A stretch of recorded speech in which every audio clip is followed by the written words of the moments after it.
Hi అండి, అందరికీ నమస్తే. ముందు వీడియోలో మనము వినాయక జననం గురించి తెలుసుకున్నాం కదా.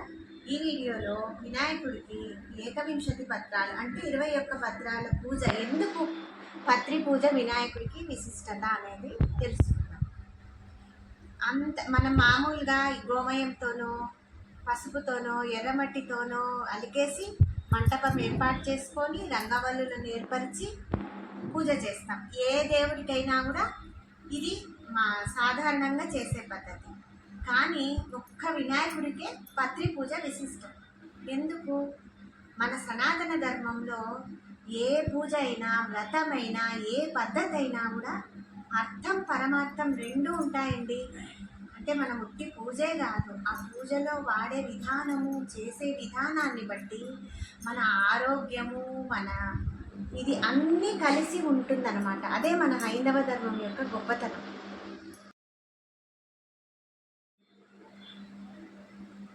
వినాయక చవితి రోజు ఏకవింశతి పత్ర పూజ చేస్తాం. అంటే 21 పత్రి పూజ.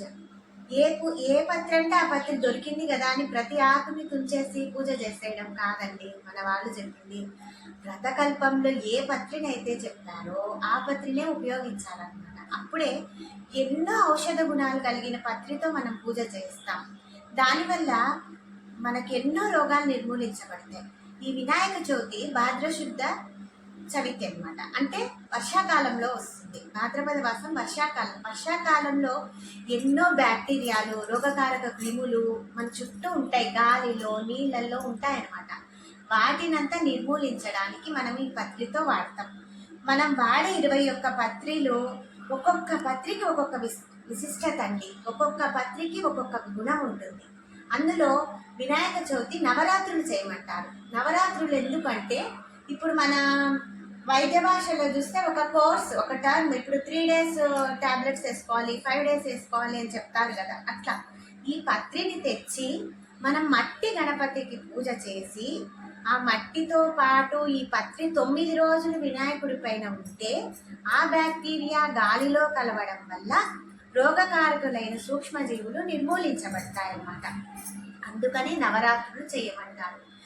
దీనిలో వాడే పత్రి గురించి మనం ఇప్పుడు తెలుసుకుందాం. ఒక్కొక్క పత్రికి ఒక్కొక్క విశిష్టత. ఆ పత్రి ఏమంటే మాచి పత్రి. మంచి సువాసన ఉంటుంది. తలనొప్పులు, కంటి దోషాలు తగ్గిస్తుంది అనమాట.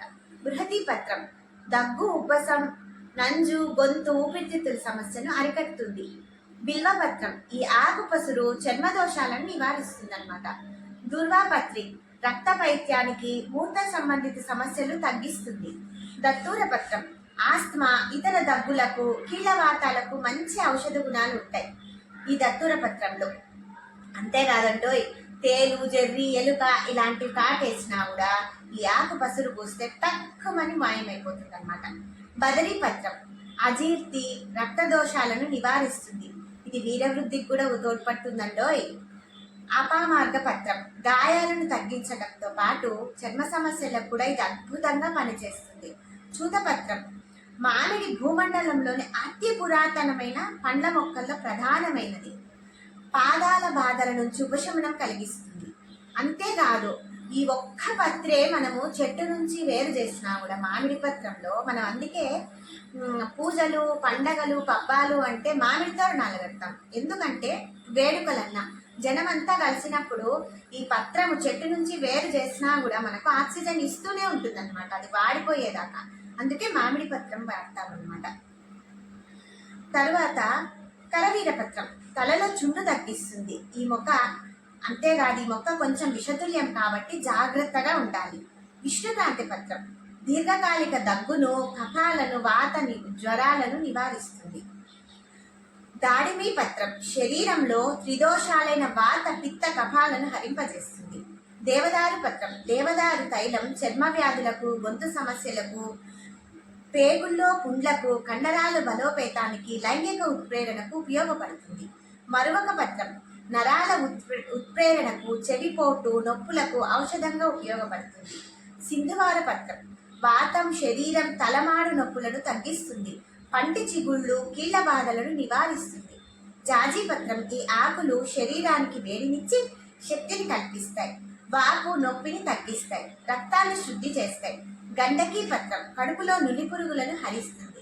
శమీ పత్రం ఈ ఆకు రసం మాడుకి చల్లదనాన్నిచ్చి జుట్టు నిగనిగలాడేందుకు ఉపకరిస్తుంది. ఈ చెట్టుపై నుంచి వీచే గాలి స్వచ్ఛంగా ఆహ్లాదంగా ఉంచుతుంది. అశ్వత్థ పత్రం శరీరంలో విశాల విరుగుడుగు క్రిమి దోషాలను నివారించేందుకు వినియోగిస్తారు. అర్జున పత్రం దీని బెరడు కషాయం గుండె ఆరోగ్యంగా పదిలంగా ఉండటానికి పనిచేస్తుంది. అర్కపత్రం తెల్ల జిల్లేడును సూర్యునికి ప్రతీకగా భావిస్తారు. దీనిలోని ఔషధ గుణాలు శరీరాన్ని కాంతివంతం చేస్తాయి. తులసి దళం దగ్గు, జలుబు, జ్వరం, చర్మ వ్యాధుల నివారణకు, క్రిములను నశింపజేస్తుంది. మొక్కలకు చీడపీడల నుంచి కాపాడుతుంది. ఇంకొక విశిష్టత ఉందంటే తులసి దళము ఎప్పుడంటే అప్పుడు మనం వినాయకుడి పూజలో వాడం. ఒక్క వినాయక చవితి రోజు మాత్రమే మనం తులసి దళాన్ని వినాయకుడికి పూజిస్తామన్నమాట. ఇలా మనం వాడే 21 పత్రాలు 21 ఔషధ గుణాలు కలిగి ఉంటాయన్నమాట. వీటన్నింటినీ 9 రోజులు మట్టి గణపతికి పూజించి ఆ విగ్రహాన్ని ఈ పత్రితో పాటు నీళ్ళలో, చెరువుల్లోనో, కుంటల్లోనో, నదులలోనో నిమజ్జనం చేసినప్పుడు ఆ పారే నీళ్ళలో కూడా ఈ పత్రాల యొక్క ఔషధ గుణాలన్నీ పోయి, తరువాత ఇది వర్షాకాలం అని చెప్పాను కదా, కాబట్టి ఏమవుతుంది, నీటి ప్రవాహంతో అక్కడున్న మట్టి కొట్టుకొని పోతూ ఉంటుంది అనమాట. సో ఈ సుడిగుండాలు, ఈ గుంతలు అవి ఏర్పడే ఛాన్సెస్ ఎక్కువ. అందుకని ఎప్పుడైతే మనం ఈ మట్టి వినాయకుడిని చెరువుల్లో, కుంటల్లో మనం నిమజ్జనం చేస్తామో అప్పుడు ఆ మట్టి, ఆ కొట్టుకుపోయిన మట్టి కూడా దాన్ని మనము కొంచెం రీప్లేస్ చేయడానికి అవుతుంది. తర్వాత ఈ పత్రి అంతా తన ఔషధ గుణాలను నీటిలో కలిపి ఆ నీళ్లు మనం తాగడం వల్ల మనలో ఉన్న రోగాలన్నీ నిర్మూలించబడతాయి.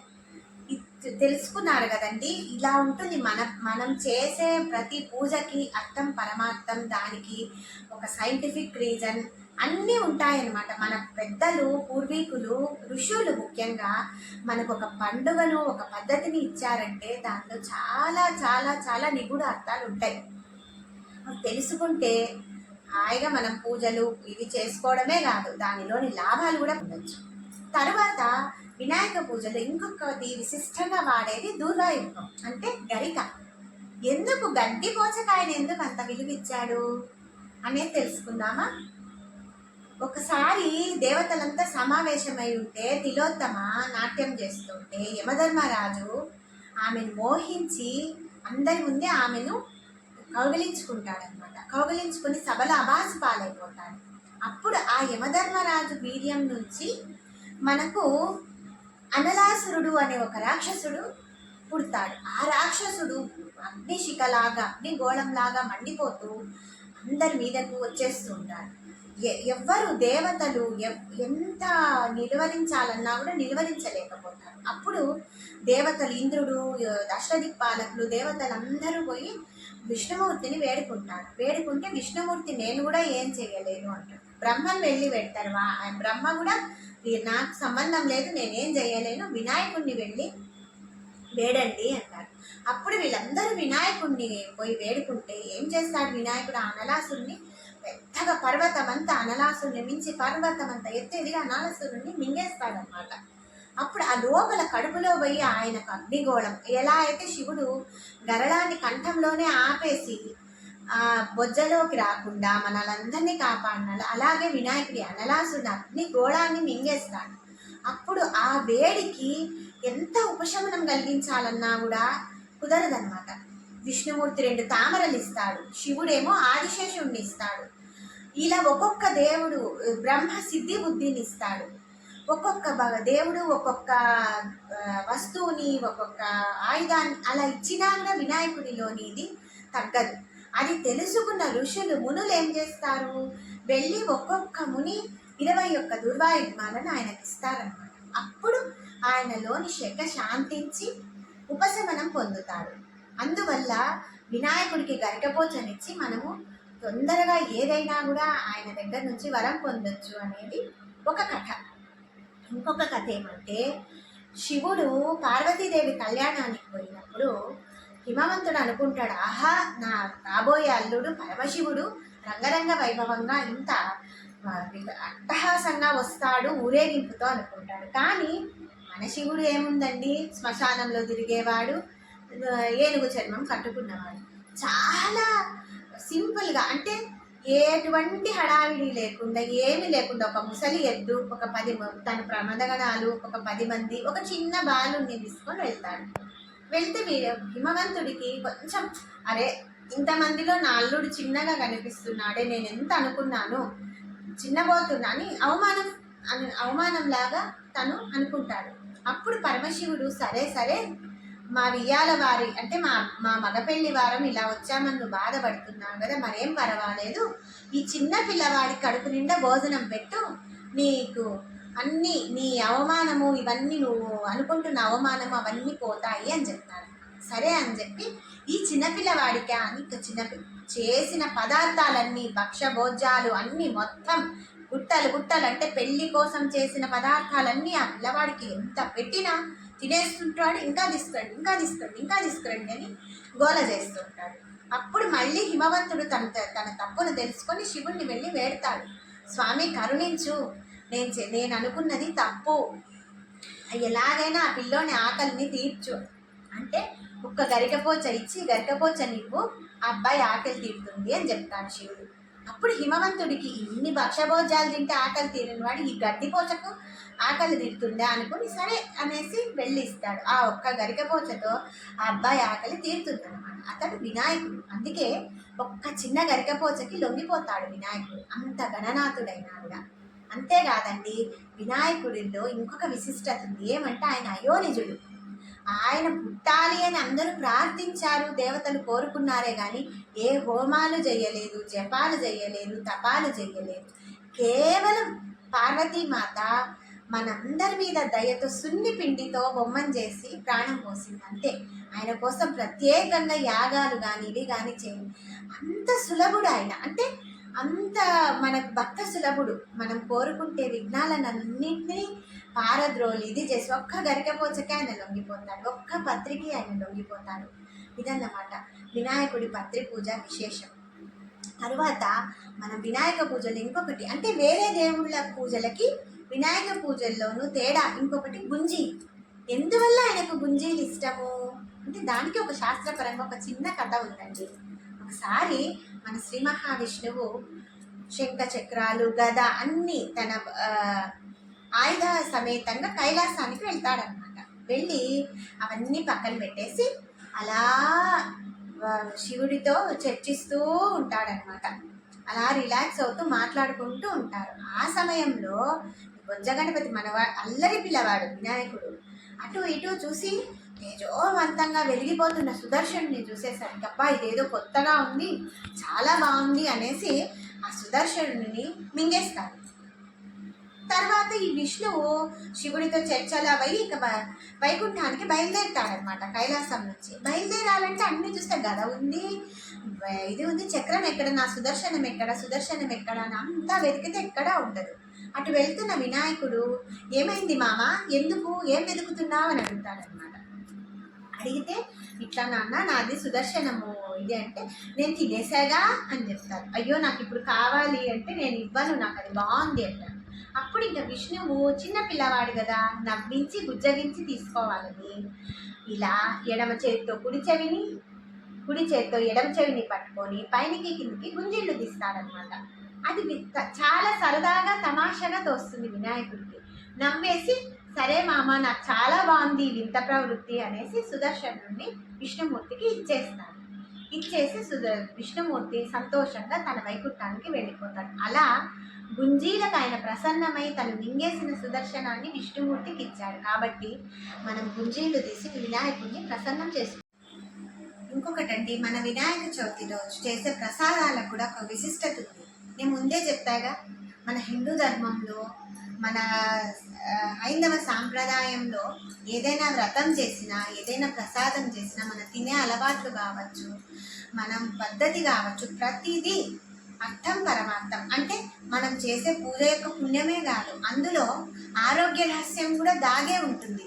అందుకే మన వంటిల్లే వైద్యశాల అని ఊరికే అనలేదండి, మన భారతీయులకే చెల్లు అది. అలాగే ఈ వినాయక చవితి నైవేద్యాలకు కూడా చాలా విశిష్టత ఉంది. ఈ వినాయక చవితి వర్షాకాలంలో వస్తుందని మనం చెప్పుకున్నాం కదా. కాబట్టి వర్షకాలంలో కొంచెం అరుగుదల తక్కువ ఉంటుంది. అందుకనే నూనెలో వేసిన పదార్థాలు, ఎక్కువ కారాలు, మసాలాలు అవి ఉంటే అరగదు మనకు. అందుకే బియ్యపు రవ్వతో ఉండ్రాళ్ళు, మోదుకలు అంటే ఇది ఆవిరికి పెడతాం, లైట్ ఫుడ్. మనకు అక్కడ ఎక్కువ మనము నూనెను కానీ నెయ్యిని కానీ ఏమీ వాడము, చాలా తేలిగ్గా అరిగిపోతాయి. ఇది అట్లాంటి పదార్థాలని మనం నివేదించి తీసుకుంటామన్నమాట. మొక్కజొన్న అది ఉడికిచ్చి పెడతాం, చెరుకు, ఇవన్నీ మీరు గమనించినారంటే మనకు ఈజీ డైజెషన్కి అయ్యేట్టు అట్లాంటివే మనము వర్షకాలంలో చెప్పాను కదా అరుగుదల ఉండదు కాబట్టి అట్లాంటివి వాడతాం. ఒక్కొక్క ప్రాంతాన్ని బట్టి ఒక్కొక్కటి నైవేద్యంగా వాడతారు. తెలంగాణలో తుమ్మి కూర చింతపండుతో కూడా వినాయకుడికి నైవేద్యాలు పెడతారు. అంటే మన ఏదైనా కానీ మన సనాతన ధర్మంలో ఒక వ్రతం అవ్వచ్చు, పూజ అవ్వచ్చు, ఒక ఆహార అలవాటు అవ్వచ్చు, ఏదైనా అందులో ఆరోగ్యం అనేది తప్పకుండా ఇంక్లూడ్ అయి ఉంటుందండి. అది గమనించుకోవాలి. మన పూర్వీకులకు నిజంగా మనం ఎంతో రుణపడి ఉన్నాం, వాళ్ళు మనకి పద్ధతిని ప్రసాదించినారు.